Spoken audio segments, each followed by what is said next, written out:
Hello everyone, this is Lihamni Prince Season 3 and welcome to our new season of our podcast here at Spotify. Watch out for some motivation and random thoughts about love, family, friends, relationship, or kahit saan man yan. Don't forget to follow us on our social media, Instagram, Facebook, and Twitter at LihamniPrince11 and to our podcast here at Spotify. Don't forget also to listen our podcast in different podcast platforms. Episode will be available during Saturday at 8 in the evening. Only here on Spotify Podcast. Hi everyone, this is Lihamni Prince. And welcome for our special episode. Grabe special episode lang ang ating na ano. But anyways, ang mahalaga, nakausap ko rin kayo. Ayun. And right now, yes, first of all, I would just want to greet Happy New Year sa inyo lahat. If hindi ko nag-greet kayo, Merry Christmas, and Happy New Year. Ayan.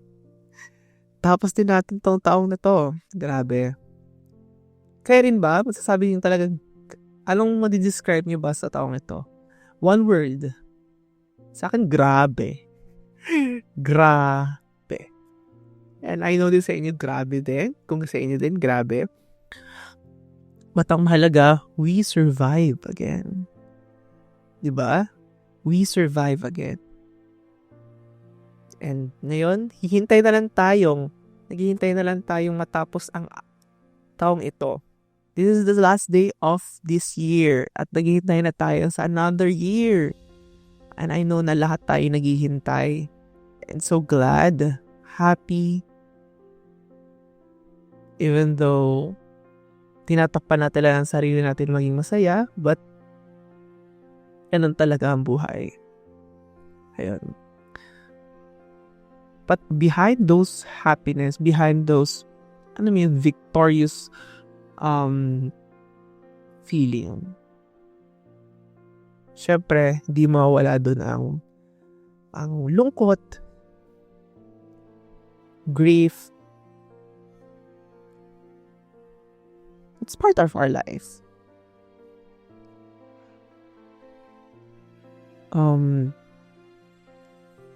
Minsan inisip natin that sa ating sarili, ano ko kaya na-survive tong taong to?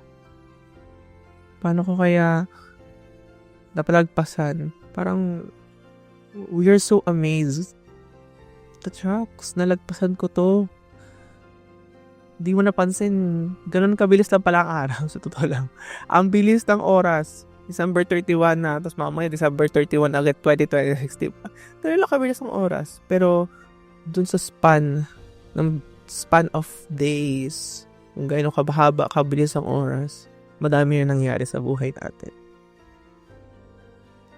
Nawalan man tayo ng mahal natin sa buhay, may mga friendship tayong kinut off, may mga relationship man tayo hindi nag-work, meron man nasaktan tayo because of those things that we don't expect na gagawin para sa atin. You survive it. You handle those things that hindi mo yung nakaalam matatapos. Maaabutan ito ng taon at hindi man matatapos yung pinagdadaanan mo hanggang ngayon.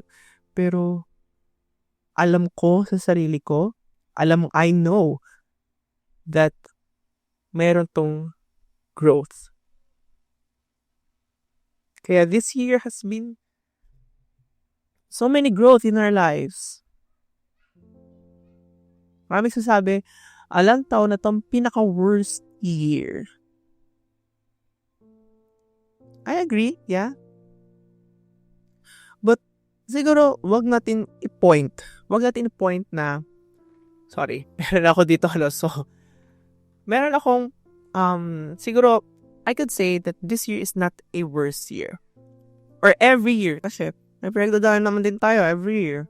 Hindi naman pwedeng specific, siguro depends sa inyo, kung tinatawag itong ang pangit ang taon na to sa aking buhay. Pero take this as a challenging year. Challenging year for us. For you. Siguro, parang, pag kasi sinabing words, it's so negative. Yes, it's very negative. Totoo. But, take this as a challenging year for us. Kasi, every year has a growth para sa ating sarili. Last year, yung proud ako sa'yo, di ba, yung podcast natin, naging proud. I'm so proud and we are so proud in ourselves for everyone that you managed to handle those last year. And this year naman, kung challenging ba ang year na to? Yes. It's because for our growth sa ating sarili. Because without any problems that we have realized, even though unexpected problems, unexpected happenings that came in our lives, hindi tayo mag-grow. Remember, we are living in a unperfect world. Nakatira tayo sa hindi perfect na mundo. Kasi kung isipin natin, kung wala mang challenge na taon para sa atin, challenge na araw or buwan or nangyari sa ating buhay, paano tayo mag-growth sa ating sarili? Paano natin makikilala ang ating sarili? Paano natin malalaman na, okay, I need to change this kind of character on me. I need, parang, kumbaga, hindi tayo dadaan sa ganong phase kung wala mang problem sa ating sarili. At kung hindi man, sana, perfect na lang tong mundo. Kaso hindi nga perfect tong mundo. Wala, kahit kung sang lupalop ng mundo tayo o universe tayo pumunta, walang perfect. Dadaan tayo sa challenging days or challenging moments sa ating buhay.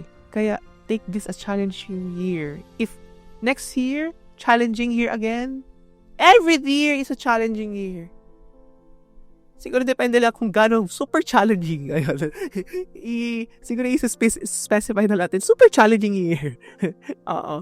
Pero every year is a challenging year. And you survive it. We survive it. We survived again. Ayan. Diba? Minsan, payak na lang talaga tayo. As in, may iwasan na magalak kung gaano kabuti si Lord para sa atin. Kung gaano yung goodness niya para sa atin. That we've managed all the things that we don't expect na mangyari sa ating buhay. He's so great. He's so good. And I know, mahirap. I know that this year is mahirap para sa ating buhay. But hindi natin maiwasan na, syempre, ako hindi talaga maiwasan na mamangha kung gaano kabuti si Lord para sa akin. Para sa inyo din. And we should be thankful every day. Because kahit man ang daming lost, ang daming mga bagay na we don't expect. Pero may mga bagay naman syempre na magagandang nangyari. Syempre, hindi naman natin i-neglect na, ay, ang dami, puro pakita na nangyari sa atin. May mga bagay na maganda din naman. Huwag natin ang dami na yung magagandang buhay. Kasi, syempre, if we stay on the negative side, syempre, mas lalo tayo mag-down. Mas lalo tayong yung ating minds, yung ating mental and emotional state will be so magiging devastated yung ating state na yun. I know that everyone struggling with their mental health and right now still struggling,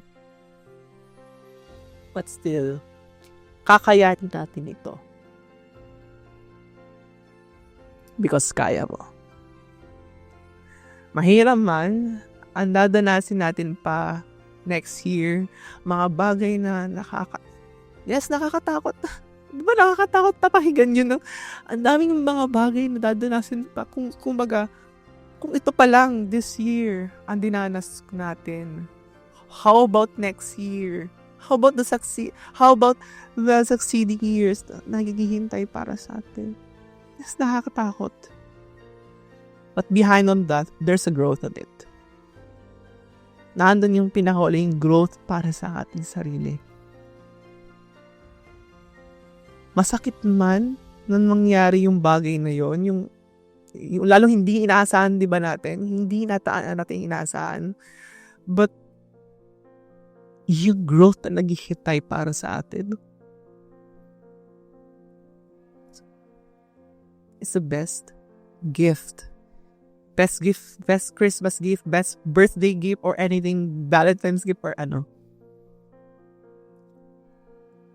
Maraming mga things na ika-cut off tayo, or magka-cut off tayo. But, if yun talaga ang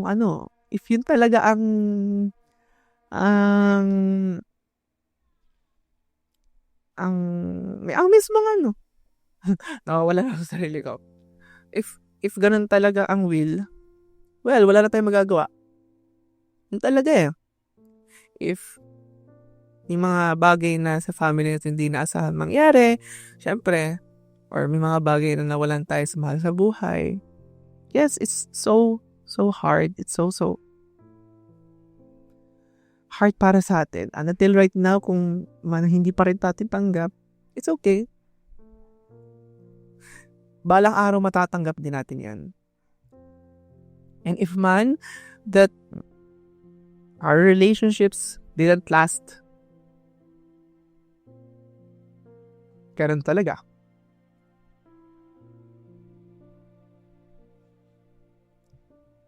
At least we growth. Yun ang mahalaga. We learn our lesson. And we should apply those lessons that we realize sa relationship na yun. And syempre, wag natin gagawin na sa next relationship. Yun ang mahalaga. Yun ang pinaka highlight ngayong taong ito. Sana nag-growth tayo. Well, di natin ma-realize na nag-growth na pala tayo. Kasi kahit sabihin natin, hindi naman ako nag-growth. Nag-grow ka sa iyong sarili. Hindi mo lang napapansin. And sooner or later, mapapansin mo din yan. That's it. We survive again. We survived again. You should be thankful for many, many days na umiyak tayo sa room natin, umiyak tayo sa isang tabi. Halos pagkamatay-matay na tayo kakaiyak. Sinasabi natin ayoko na, hindi ko na kaya. Pagod na ako. But you managed it. You survived it. And right now, malapit na magtapos ang taon. Let's be thankful for those people na andyan para sa atin. We should be thankful for those people who've been there in our lives. We should be thankful, of course, to God that He gave us strength every day. So, mahalaga magtiwala tayo sa having faith in Him. That's the most important thing. Even though mahirap, napakahirap, but kailangan natin yan. And, ayun nga, kaya palagi ito sinasabi bago magtapos.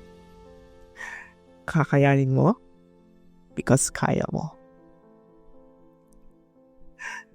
Very happy New Year sa inyo lahat. We survive again. Have a good day and good night sa inyo lahat.